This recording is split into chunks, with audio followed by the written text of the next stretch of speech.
The Tick, which, while we're talking about the 2016 version by Amazon Video, is the latest adaptation of Ben Edlund's original The Tick comic book series, which, if you didn't know, was a comic book basically parodying superhero stereotypes.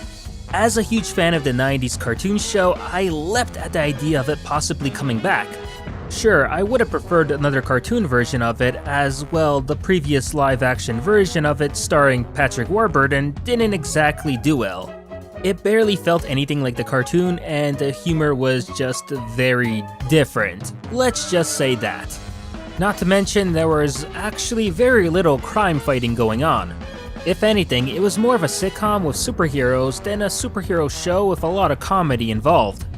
And once that was cancelled, I figured a Tick live-action show just wouldn't work.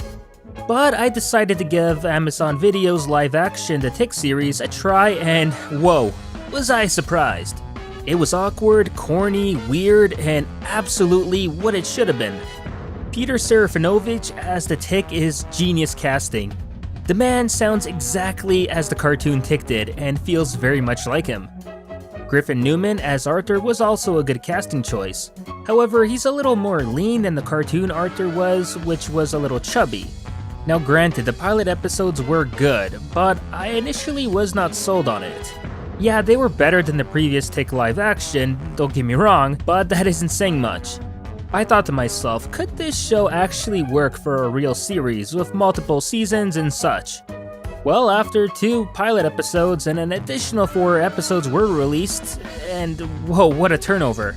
The Tick's costume saw an improvement, along with the dialogue and comedy becoming even more closer to something you'd see in the classic cartoon show, which really impressed me.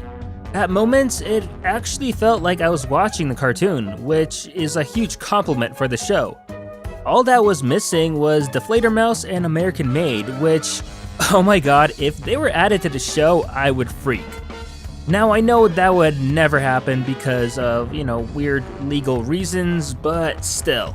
I had to mention those characters because they really helped make the cartoon show that much more better. Now, with Amazon Video's The Tick, we only have got half of the season so far, with the rest coming later this month. So this is only a mid-season review. Now, unlike the show, Arthur here really isn't all that interested in becoming a superhero, which is something to get over at first, and honestly a little annoying.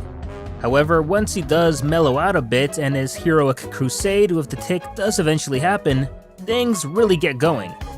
I have to say, I also really like Overkill, who's an anti-hero created specifically for the show. He's your generic badass superhero without superpowers and pretty scary at first. However, once we really get to know him, it becomes just opposite.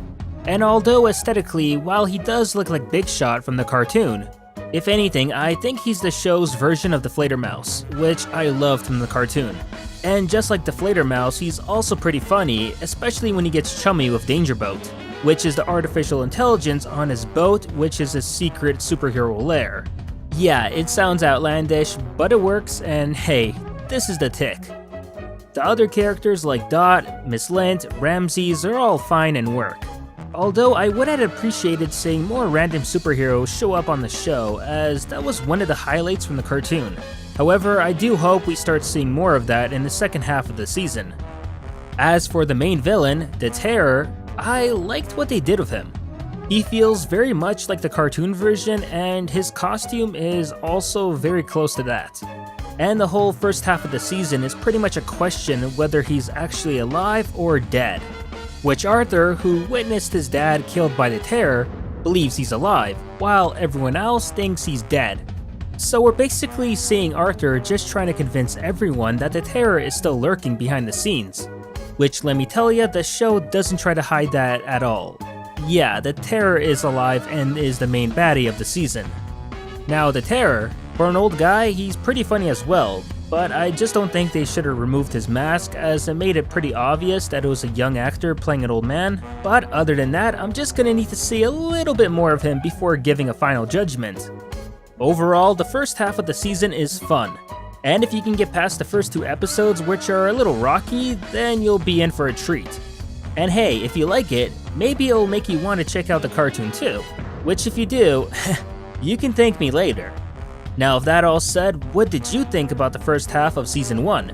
Did you like it, not like it, did you find it funny? And I'd be especially interested to hear what the people who didn't watch the Tick cartoon show think of this. Let me know in the comments down below. But that'll do it for this review, and I'll see you on the next one.